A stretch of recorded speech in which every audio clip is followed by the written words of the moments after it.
think there's a couple comments on our dual vlog of your bike and your next bike and what you're looking into, and if you're going to stay on a Harley. Well, you know, like I said the last time, when I got this, I've always wanted a Heritage Softail, and that's what I got. And I had it for about 2 months, and wish I would have had something bigger. You know, I like the Cruiser. I like riding Yummy's bike. It's cool because it is very fast. It's quick. You know, and it gets, but you know, just the way I have to lean on it, I don't particularly care for it. It's not comfortable for me, but, you know, I also go about 215 pounds on a good day. So, you know, my weight, it's just sitting on my hands like that, I just don't enjoy it. It's not comfortable. This, I'm kind of kicked back. You know, when I get my pegs, I can put my feet up. I can change seat positions. I mean, this bike is built to ride a long way, and I plan on probably this summer sometime taking a trip on the bike down to Yummy's house, you know, just to take it out on the road and see what it's like. The bike I really want is a Electric Glide Ultra Limited. It's the big bike that Harley makes. It's the one that has the tour pack on the back of it. Yeah, and I'll throw up a picture. It's got, especially the new ones, it has, you know, the screen that's in the very front that sits like right here in the bat wing. It has navigation. You can put satellite radio in there. You know, it has a nice radio. It has Bluetooth, believe it or not.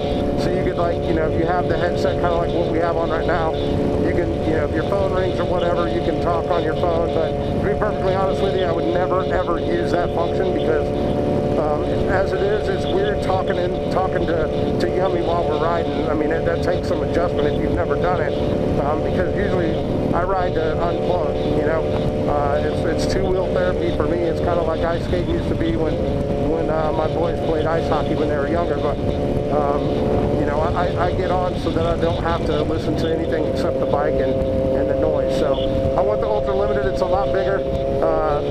You know, Yummy's mom and I can get on something like that and go on a couple days, you know, on the road. That's what I'd like to do. So here, hopefully within the next year, I'll get that. Do you think you'll always be on it, like, let's look like, I don't know, 15, 20 years in the future, do you think you'll always be on a Harley? Do you plan on always staying with Harley, or did you ever, like, not so much, I don't know, I kind of like, I know it's kind of bad, but I kind of, every bike is kind of like a lowrider, like yours, like the Suzuki Boulevard, like those type of bikes, I kind of classify them as all the same, so I don't ever see you switching from Harley, like, to one of those, because that would be almost like a downgrade. I mean, no offense to Yamaha and everything like that, but, like, Harley, you know, it's the lowrider, like, it's that one. Holy shit, they knocked that shit down, Dad. Holy fuck, I did not know that. Yeah, because for a long time I thought they were going to do this one, but that's the original building over there. This was just a hotel that's been open for a long time. That was the Cavalier Hotel that they closed. Holy shit, I didn't know. Oh, look at the wrecking ball. That's cool. Ooh-ah! That's badass. I didn't know they were knocking that down. But anyways, have you ever thought about maybe going to like another Never like mind, I'm style? not going to comment. What's that? Well, you know, there's two other American bikes. You know, you have the Indian, and the Indian Chief is just an unbelievable bike. I don't particularly care for the way the fairings are on the Indian.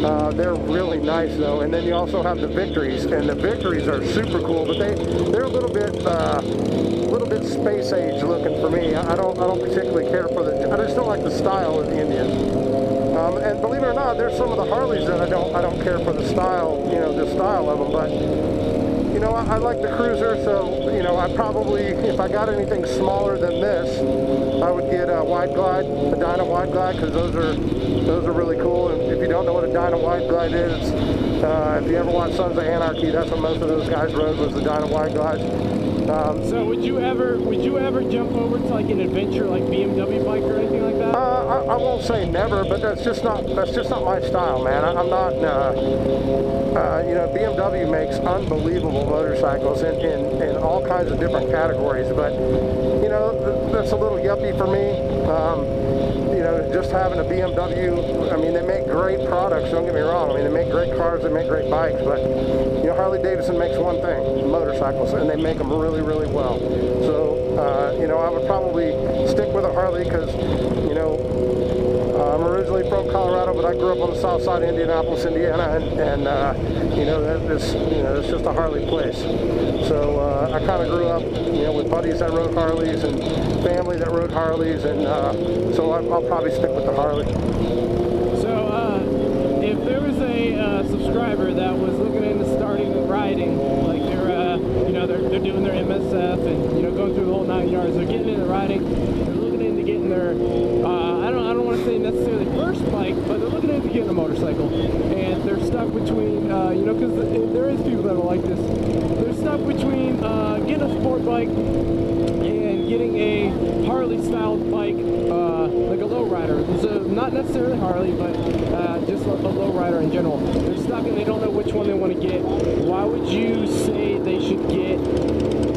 Why would you say they should get one that you would say they should get, if that fucking makes sense at all? What I would actually tell them is, you know, I mean, you knew what you wanted. So, you know, you started out on the 250, got some time underneath you, you know, on the 250, and then realized, kind of like, you know, you realized that you wanted the, you know, initially it was the Gixxer 600, and then, you know, went to the Yamaha 600 because the 250 wasn't big enough for you. What I would recommend is, you know, finish your motorcycle safety course, get your motorcycle license, you know, on your license, and then, you know what, if you think you might want a Harley, go to the Harley dealership and test ride one. You know, test ride a small one, test ride a big one. You know. What do you think? What do you think people would say if they're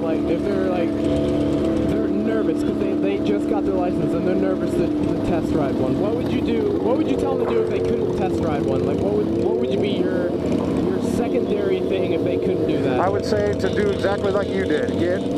Get like one of those Ninja 250s, or get an Enduro, kind of like what the fuck's your bike name? Supermoto. Yeah, get a Supermoto, something like that. That's, you know, easy to ride, and it's kind of in between. You know what I mean? I mean, you're kind of sit up. You don't lean way down on it like you do a sport bike, but you don't lay way back, kind of like you do on some of the cruisers. So it's kind of right in the middle, and you'd be able to tell from there. That's a nice victory right there. A little kid on the back, you see him? Yeah, I honestly wish I knew what I did when I was 18 that I do now, because I wouldn't have started on Ninja 250, and I wouldn't have started on a 600. I would have started on a WR 250, my little Supermoto over gas. That thing, guys, I'll tell you what, if I would have known what I did, if I would have known what I did then that I do today, oh man, I would still have the Supermoto. Like, at the same time, I'm happy that I started on the Ninja 250, because it's almost every day that I get the questions that's like, hey, Yomi, should I start on a Ninja 250? And honestly, and my honesty thing is, like, I don't understand people that have never rode a 250, they've never even had one, they never rode one, but then they recommend the Ninja 250, or they don't recommend the Ninja 250. I feel like to have, like, I'm happy that I had the 250 because I know what it feels like. I know how it rides, I know how it was. So I can say, yeah, you should get it because of this. It's for the people that never rode one, never had one, either or, it's kind of like, yeah, you should get one because the internet that I read said that you should get one.